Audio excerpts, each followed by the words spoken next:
Okay, so the first thing that I want to talk about today is last presentation was more about is a guide dog the right fit for you? This presentation is going to be more about if you've decided that it is the right fit, how do you go about applying and how do you know if you're ready for a dog or not? Okay, so we're going to talk first about eligibility. And I'm going to go through kind of a brief list of what the eligibility factors are to apply for a dog. Mind you, different schools will have different expectations. So it is up to you guys to do your research when you choose a school, but these are sort of the basic ones, okay? The first one, of course, is legal blindness. I'm just going to spout out the definition of legal blindness. It is a central visual acuity of 20/200 or less in the better eye with the best correction, or a field of vision of 20 degrees or less.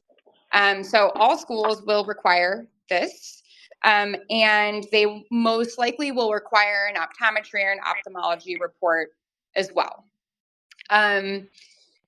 We'll talk about this a little bit later, but sometimes the level of vision you have, right, because legal blindness fluctuates, it's a spectrum. Sure. So the level of vision that you have can affect your ability to work with a dog.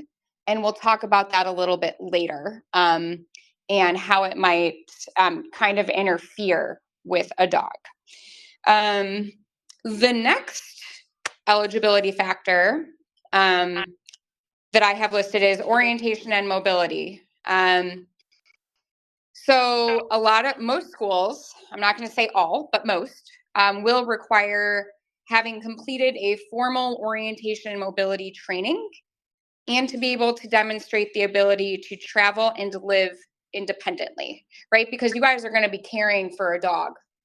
Right. So they really want you to be able to be independent.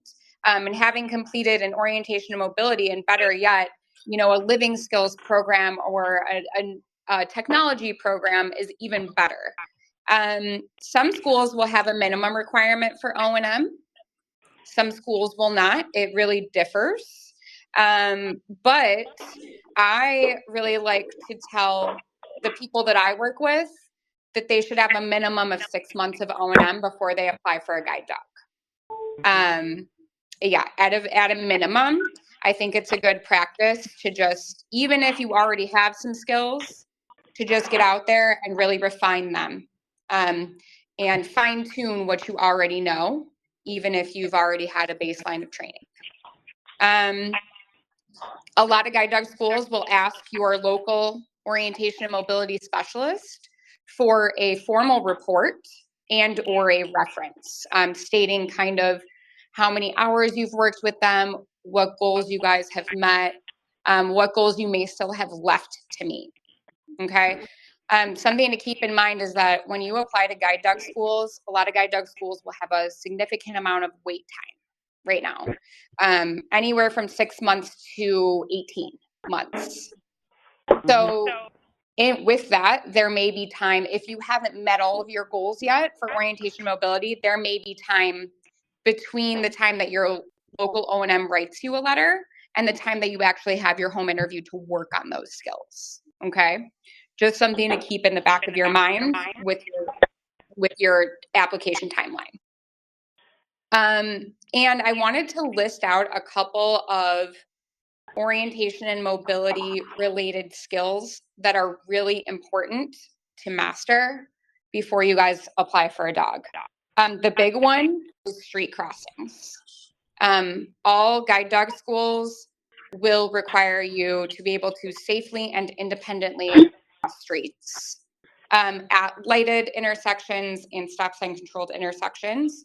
So really focus on that with your local O&M. If you're thinking about applying for a dog, make sure that you're able to cross a number of streets and different types of intersections too. It's really important to be able to generalize before you go off to apply for a guide dog and go to a guide dog school for class. Does that make sense to everybody? Yes. Awesome. Yes. Awesome. And then just general problem solving, right? Like using your traffic sounds to reorient yourself, to sort of fix your alignment on the sidewalk, all that kind of using your hearing, all of your other senses to really know where you are in your environment and where you want to be going. Sorry if you guys hear a siren in the background. Any questions so far?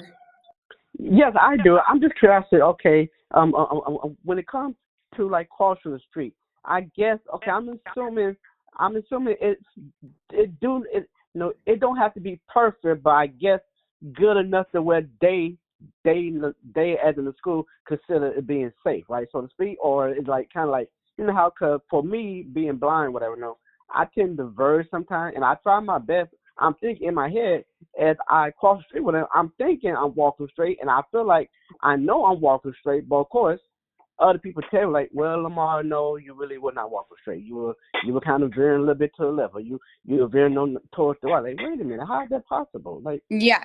So there's a couple things that I can. This is going to be more orientation and mobility forward. This answer. mm-hmm, So a couple things. One thing is that no one's really expected to walk in a perfectly straight line. But what you are expected to do is to listen as best you can to your traffic in order to mm-hmm. stay as straight as possible and Okay, be able to okay, use your traffic sounds to correct your veer at the end in order to find and recover your sidewalk again. So, okay, okay, yeah, so those are all skills that your local O&M should teach you to do okay, if you are interested in crossing streets. Mm-hmm. okay, So okay. with that comes your ability to problem solve, right? If you do veer, how do you fix that? Does Right, that right, make right, right. sense, No, Lamar? no. It does, it does. Like Okay. so like at that moment in time, are you able to fix it or at least figure out what you need to do at that moment in time? You can't sit there and say, okay, well, let me see. No, like I guess no, you got to think quickly, right there, Uh-huh. because you are in the middle of the street and there's a traffic light and you got to hurry up across the street before the light Mm-hmm. turn green. So Yes. yeah. Yeah, and timing is a big thing that that guide dog schools will look for too. So Okay. are you initiating your street crossing at the correct time? So that's another orientation and mobility related skill Okay. that you'll Okay. need to master before hopefully before having a home interview. Okay. Okay. Alrighty? Mhm. Any any other questions, guys? Yes, I have a question. Yes, Octavia. Well, I'm good at crossing streets, but when it comes to like crossing streets you never crossed before, Mm-hmm. you get nervous, but you can still cross it Mm-hmm. until you start like walking fast to get across it. Would that affect Mm-hmm. anything? No, nope.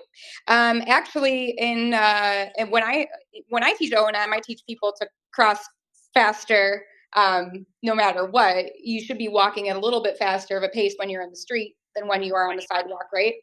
Yeah. So no, walking faster. People are going to be nervous no matter what, as long as you can still apply those problem-solving abilities. You should be okay. All right. Yeah. And if you need help, something that really helps with generalizing intersections is intersection analysis. So if you haven't done a lot of that, I would contact your local O&M, which may be me, to get some intersection analysis. Yeah, practice for sure. Okay, Mm-hmm. cool.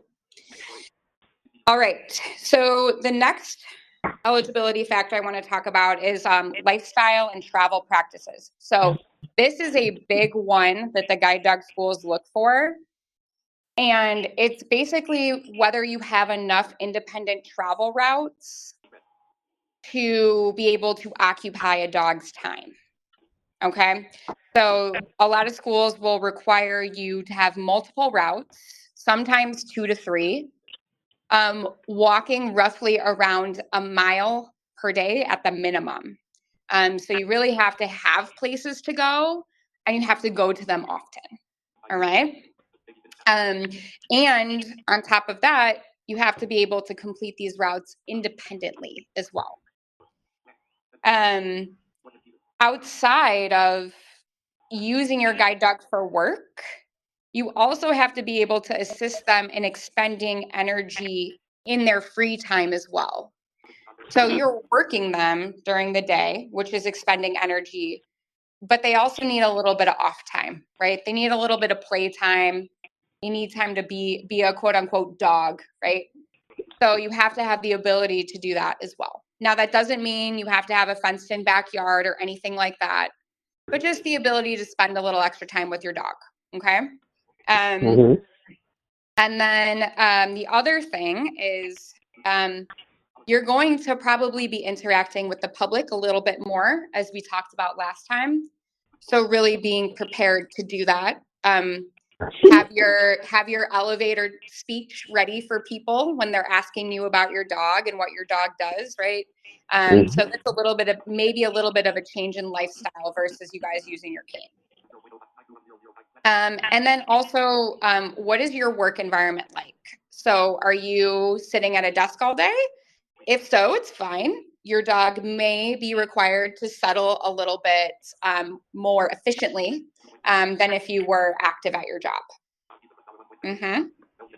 Okay, cool. So the next thing, the next eligibility requirement is a safe and supportive home. So no history of animal abuse. This normally comes, after you've already had a dog. Sometimes, bad things can happen after someone brings a dog home. So a lot of guide dog schools really look for no history of prior abuse, animal abuse at all. Yeah. Think about your family members. There's been some instances where someone will take a guide dog home, they'll get a guide dog, and then they have a family member that's allergic and they end up having to take the dog back or something like that. So really be aware of what your family's needs are if you live with other people. If there is text Linda Henson. What do you want to say to Linda? Support But you from also your get a package of mushrooms, preferably the bigger size. just support from your family or Hi, your local. would you also get me a package of mushrooms, preferably the bigger size? Send it. What? Yeah. I heard something about mushrooms. Sorry, I'll just wait for 1 second. Oh no. So the next one is just financial stability. So schools offer different amounts of financial support for your dog. Some schools will offer full vet care for your dog. Some schools will not, but all schools will require you to pay for food, toys, grooming. Okay. So they really do look for financial stability. And, obviously the preference to have a safe and supportive roof over your head too.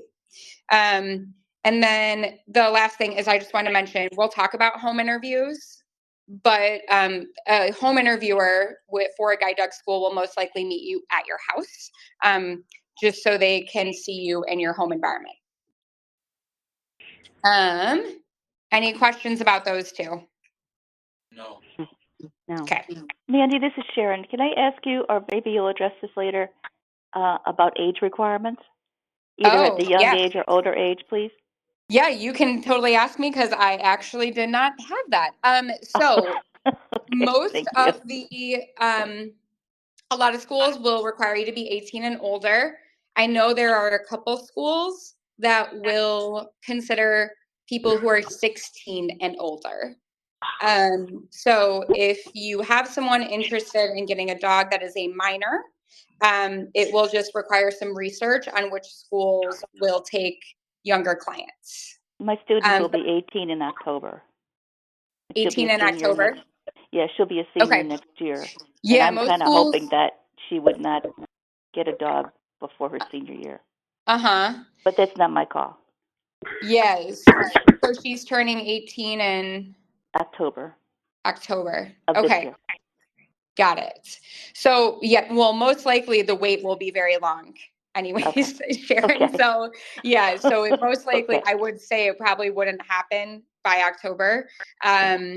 it depending on where she is in the process, the wait will probably be longer than that anyways. If she is eligible in all of the other areas, which we're going to talk about a couple more that may affect the younger population being eligible. Okay, thank you. Okay. Yeah, thank you. So the Mandy? next one, Well, I want to ask. Excuse me. This is Yes. Ann. I Hi, want Ann. to ask you. I'm 79. Okay. And I was just wondering if that would be detrimental to me getting a guide dog. So it does. I definitely have had clients who have been older that have received a dog. The only thing you'll want to consider is how active you are and how active you're able to be. So I'm also going to talk about health and physical abilities within this, but your age doesn't matter. It's mainly about how active you are and how active you are willing to be with a dog. Does that make sense, Ann? Yes, it does. I was very active before I lost my sight, and now I feel like that if I had a guide dog, I could be more active. I could get out and walk and things without being afraid. Yeah, so we're gonna talk about this a little bit, but the requirement would be that you would be active prior to getting a dog. Well, I'm active. I'm in good health. Okay. But yeah. But I'm not going to go off my property as I am because of my loss of sight. Have you had orientation and mobility services? Excuse me? Have you had orientation and mobility services? No, ma'am. Okay, so that would be a good start for you, Ann, is to see if you can get on. I'm assuming it's most likely a wait list for orientation and mobility services. Okay. Anyone else have questions? Okay. So the next thing we're going to talk a little bit about is motivation. So this kind of comes in when it affects the younger population a little bit more because guide dog schools look a lot for maturity because you are caring for a living, breathing creature, right? And you are responsible for that living, breathing creature.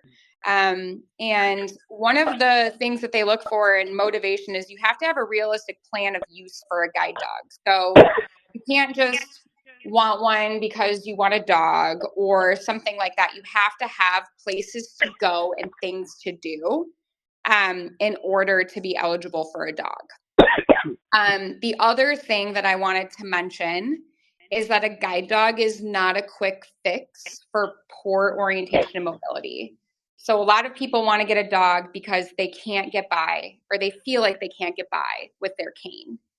But a dog will not fix that. In fact, sometimes a dog can make your orientation and mobility worse if it's not already where it should be. So that is one thing I wanted to add. If you haven't had orientation and mobility, get that first. Okay, because those baseline skills are going to really make you so much more successful with a dog. Okay. The other thing, some people experience family pressure. So they're like, I want to get a dog because my family wants me to get a dog. But that's not a good reason to get a dog either, right? You are the one responsible for that dog, not your family. Yeah. I have a question about that. Yeah, George. So let's say you are doing some stuff and you're not able to take it to whatever country that guide dogs are not allowed. Then can you leave that dog with family members and they can care for it? Yep, you can leave the dog with family members. Some schools will also let you board dogs at their facility. Okay, is there a cost for that? It depends on the school. I cannot say for certain. This school also you'd probably want it to be local and there's none close to here. Yeah. So, yeah. But yeah, there are options. You know, the idea is to go everywhere with your dog, right? But there are some things that aren't suited for a dog too, where you might have to leave them at home for a couple hours or leave them with a family member or whatever it may be. So yeah, it's totally fine, George. I also have a question. Sure, Octavia. Like if you need to take a cab somewhere, but the cab driver kind of upset because you have a guide dog, how would you deal with that? Yeah, so Octavia just asked that about having your dog in a cab, and if your cabbie is not happy about having the dog there. So that's a challenge that you're going to face with a dog that you don't face with a cane, right? And you have to be prepared to advocate for yourself. People handle that in different ways, right? It's technically not legal for them to do that via the ADA. Like they're not allowed to discriminate like that, right? So you could go that route and say, you know, you're not allowed to do this, or and take matters, you know, legal matters, whatever it may be, or you may have to forego that cab and get another cab. We have recently had this happen on an outing where an Uber driver wouldn't take a guide dog, and they made us call a pet friendly. They have pet friendly Ubers now, but technically that's also illegal. So yeah, it's a situation in which you would have to decide how you wanted to handle that on your own. Sometimes it's not worth the hassle of, you know, taking legal action or whatever it may be, but sometimes it is. So that would be up to you, but it is going to be an obstacle you'll face that you don't have to face with your cane. Because some cabbers don't even know how to speak English. So Oh, yes. Yes. Yeah. Another thing that a client told me recently is if you are, you know, if you have an Uber driver or something and you have a ride, and Uber drivers can cancel the ride. If they see your dog, they might cancel the ride. Recently, a client told me to, once you get a driver assigned to you, to snap a screenshot of that driver's information so that if that happens, you have their information. Cabbies may be a little bit harder though. Does that answer your question? Unless you get Curb, because sometimes Curb would send you a text. And Curb is probably better, right? Because they work with you a little bit more. So yeah, if you can find a company that works with you, all the better. I don't have a great answer for you though. Okay. Continuing with motivation. So obviously a guide dog will offer you companionship. They're also, they're not just working machines, right? They are loving and they want to cuddle and they want to be by you. But companionship shouldn't be your only motivating factor in getting a dog. Notifications. And then the last thing is, a lot of people ask me this question, so I wanted to address it. A guide dog will not protect you. They're not trained to do that. They may deter more people if people are scared of dogs, but do not get a guide dog for security purposes because they will most likely not protect you. Okay? Unless y'all are like really close and stuff.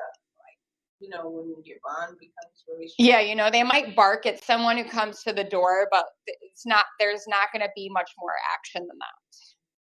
So if you're hoping for security, you know, you might get a dog that deters people who are scared of them, but they're not actually going to do anything.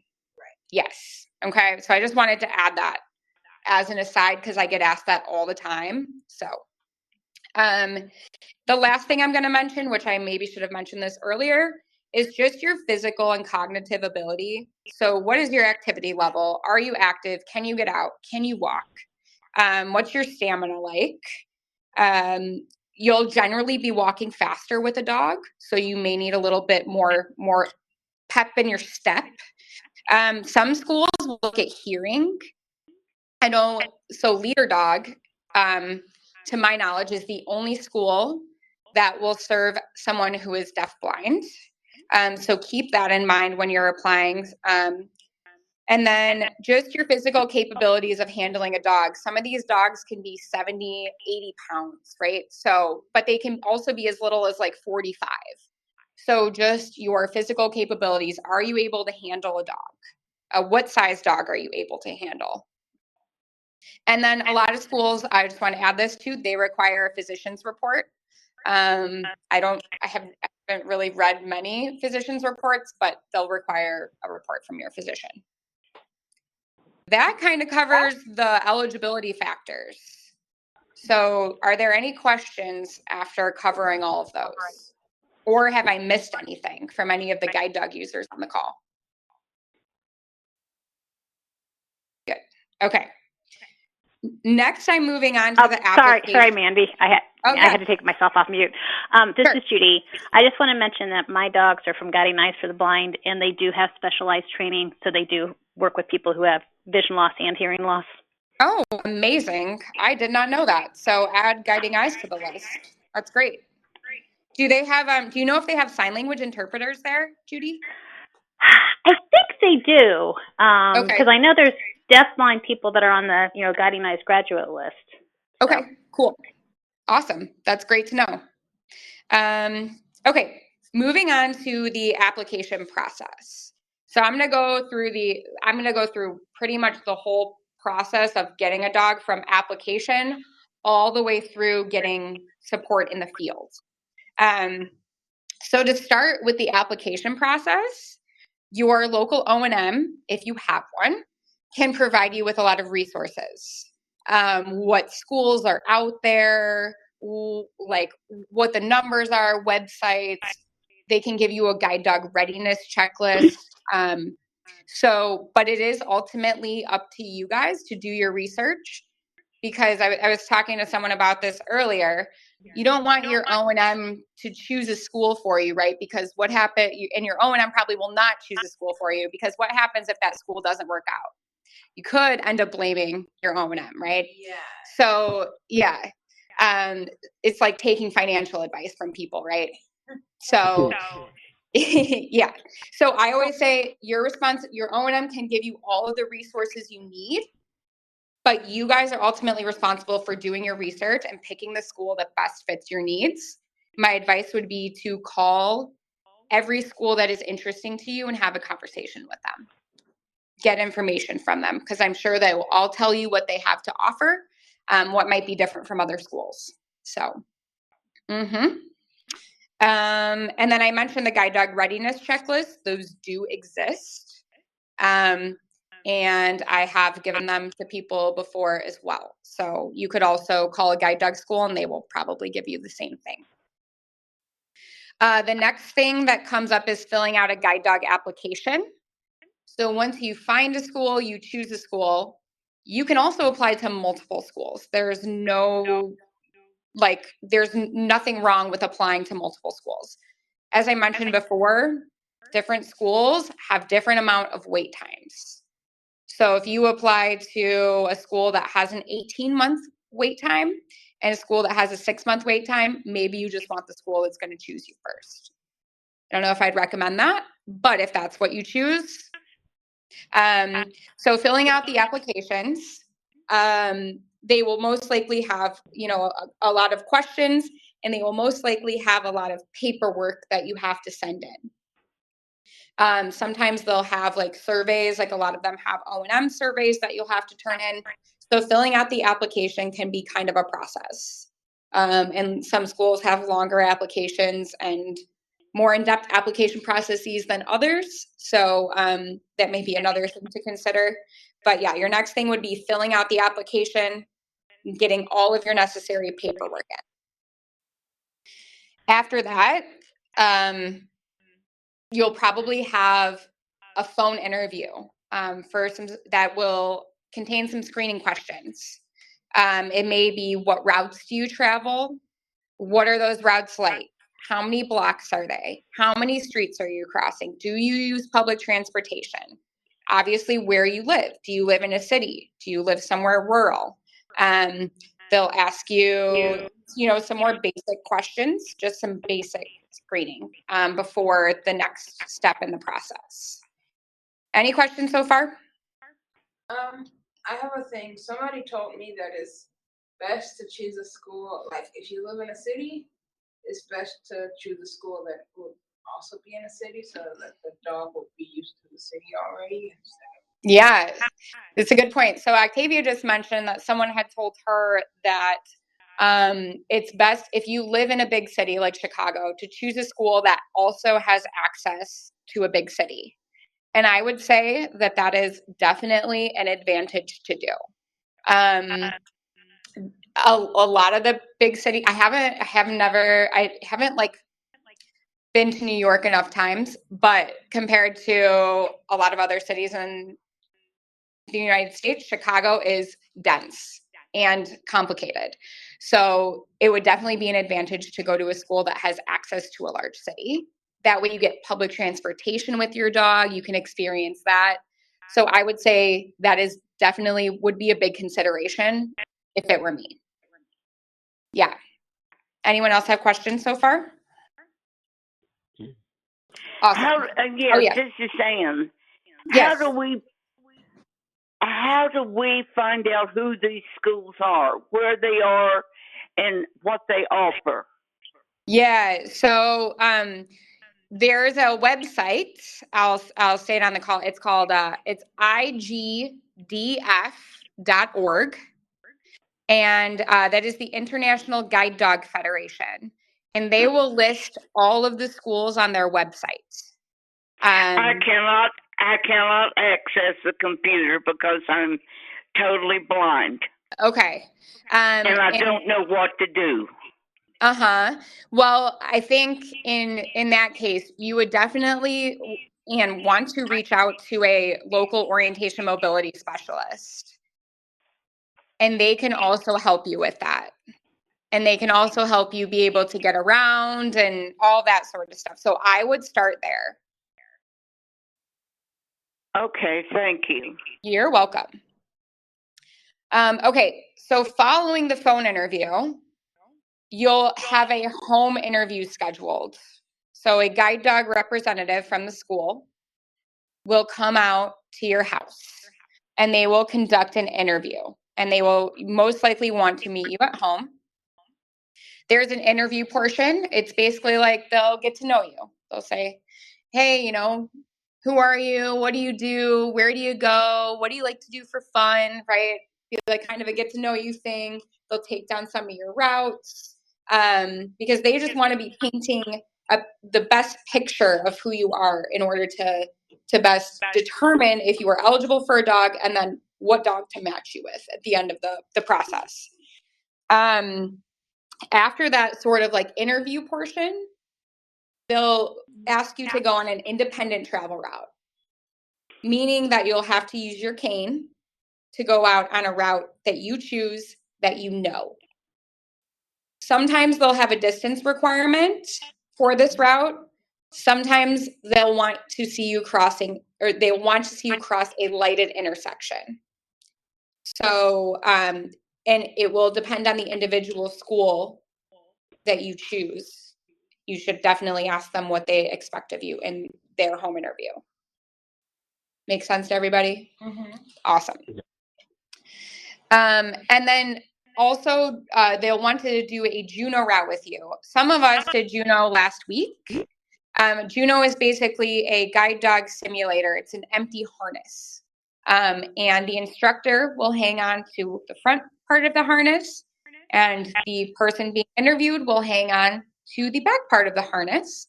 And what the instructors are trying to do is they're just trying to determine what your dog handling capabilities are.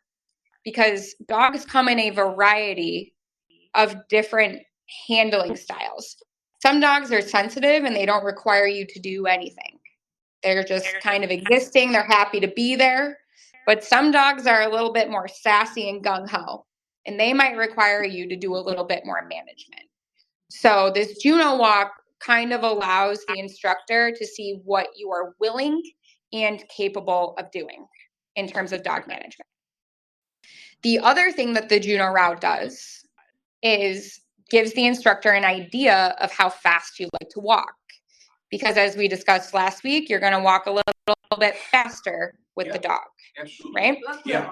Speed walker. Yeah, and some instructors will also bring like they'll use like a run keeper app where they'll take like the exact pace that you like to walk and they'll record it on run keepers. Kind of like imagine it's like a treadmill, right? Yes. Yeah, so they're pretty exact about it. So just for description purposes, because I know sometimes instructors' description of speeds differed a little bit. It was a little subjective, but with Runkeeper, it can be a little bit more objective. So that's sort of the purpose of the Juno route. After that, the instructor will talk to you most likely about your dog match inquiry. They'll want to know what kind of dog you want. So one thing I want to say about dog match preferences. Obviously, everyone's allowed to have preferences, but the fewer the preferences you have, the better the match will be most likely. Because that way, if you don't have any preferences, an instructor will be able to choose from an entire pool of dogs, right? But if, say, you want only a golden retriever, that narrows the pool of dogs that you may get. Or like if you only want like a female. Correct. So if you are open to best match, that means you are getting the best match. But if you have preferences, you are getting the best match within that preference category. Does that make sense to everybody?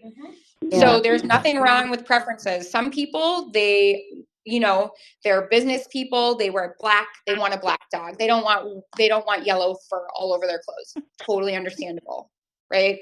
But I just wanted to throw it out there that open to best match is best match, right? Yes. And then obviously taking into account your environment, like Octavia said. Are you a city? Do you need a dog that lives in the city? Do you want a dog that lives? Are you going to have a dog that lives in the suburbs? Do you need a dog that's going to settle for long periods of time in your office? So they'll kind of question you about what your lifestyle and your preferences there are. And then someone mentioned they were on a wait list. Probably a couple people mentioned they were on a wait list for a dog. So a lot of schools have long waits right now. The more preferences you have, it may actually force you to be put on a wait list at that school. So say you're like, I only want a yellow lab female. You may have to be put on a wait list, which would make your wait even longer. Okay? That makes sense to everybody? So all schools have a wait list. Sometimes you get waitlisted for pace. If you need a really fast dog, you might get waitlisted for pace. Same with a really slow dog. Okay? Absolutely. Awesome.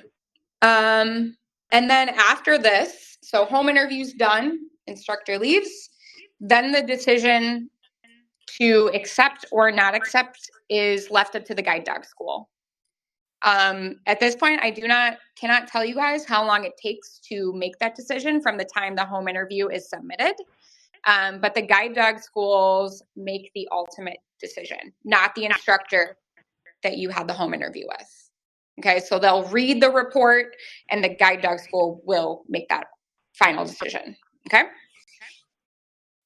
Anybody have questions about that process? No.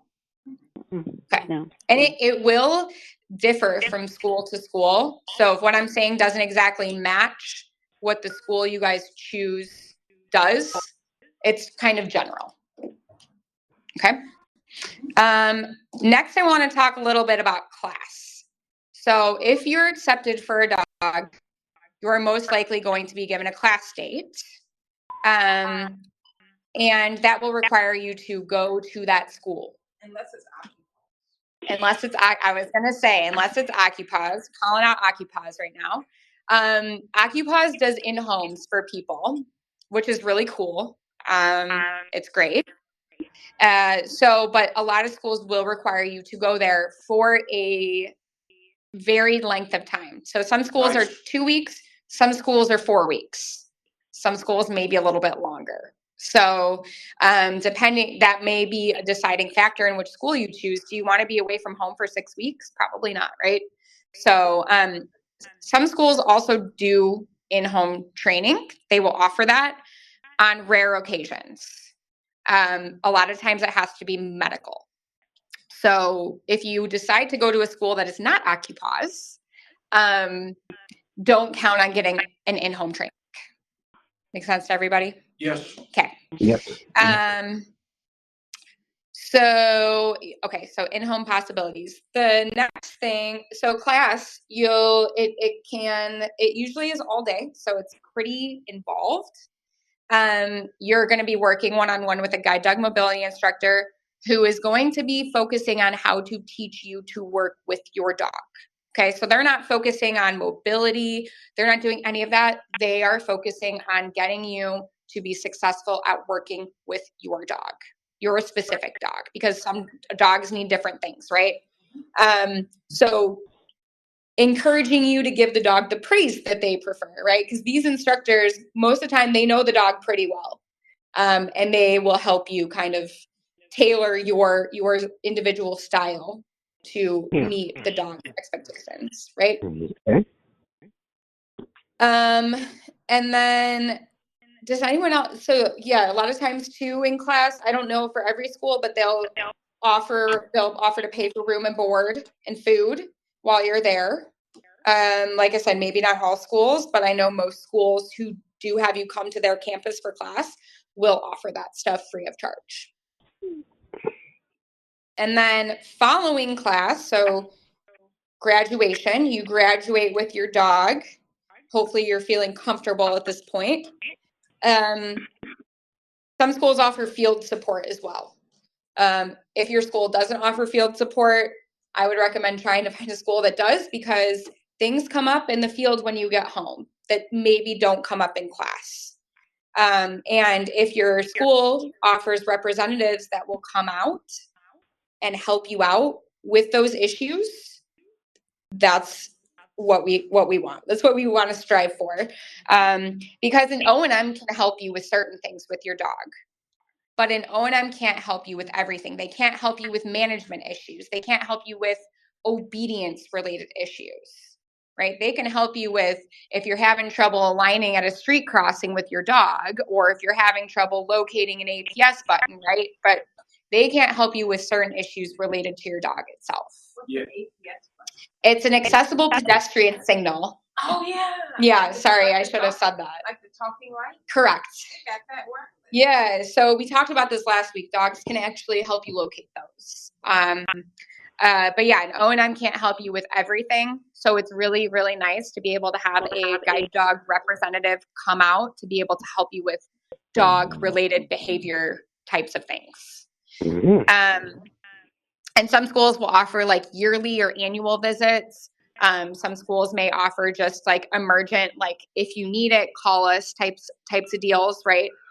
But yeah, so that is kind of the lifespan of the process of, am I ready for a dog?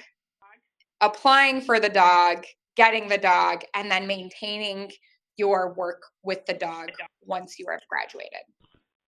Okay.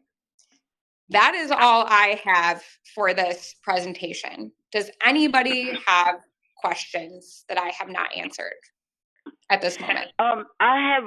This is Ann. I have a question for Judy. Judy, do you have that website? Yeah, Ann, I'll be happy to help you with that, and we'll talk about it. All right, thank you. Yes, I appreciate everything. Thank you so much. You're welcome. For talking Anybody with else have questions or comments? Anything I've forgotten? Yeah, is this clear about like what the steps are of how you need to make sure that you're ready for a dog and things like that? Yes. Yeah, it is. Yes. Pretty cool. And this is Judy. I just want to add that I tell people it's like finding the right place to live or finding the right college to go to. You have to do your research, talk to other people that have been to those schools, and then go with the one that feels right. Sometimes it may be the location. I don't want it to go too far from home. So if you live in North Carolina, you may not want to go to California. You may want to go to New York or Florida. Yes. It may depend on the financial support, or like Mandi said, the follow-up training help and stuff. But it's due diligence. Yes. And I'm just going to take this moment to plug the next workshop series. So after today, we're going to start having representatives from schools come in and talk to you guys about the specific things related to that school and what they have to offer. That might be a good start to how to do your research.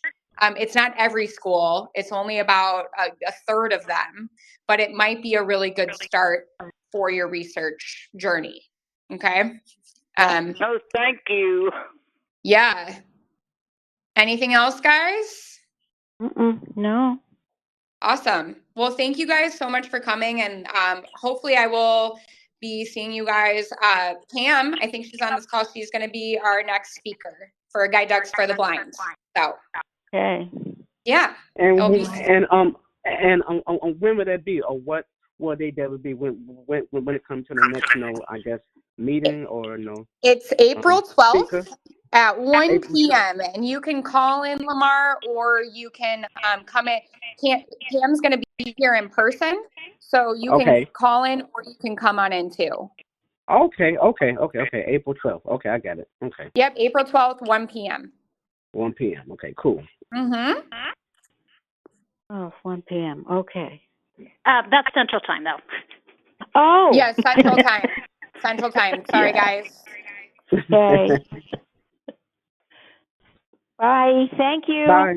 Thanks, Thank Mandi. you guys. Thank you guys for coming. Bye, Judy. Okay. Yeah. Right, thank See you you. guys next Bye-bye. time. Bye. Bye. Bye. So that's it for today. That's it. Well, very educational. I really loved it. Thank you so much for allowing me to be part of this.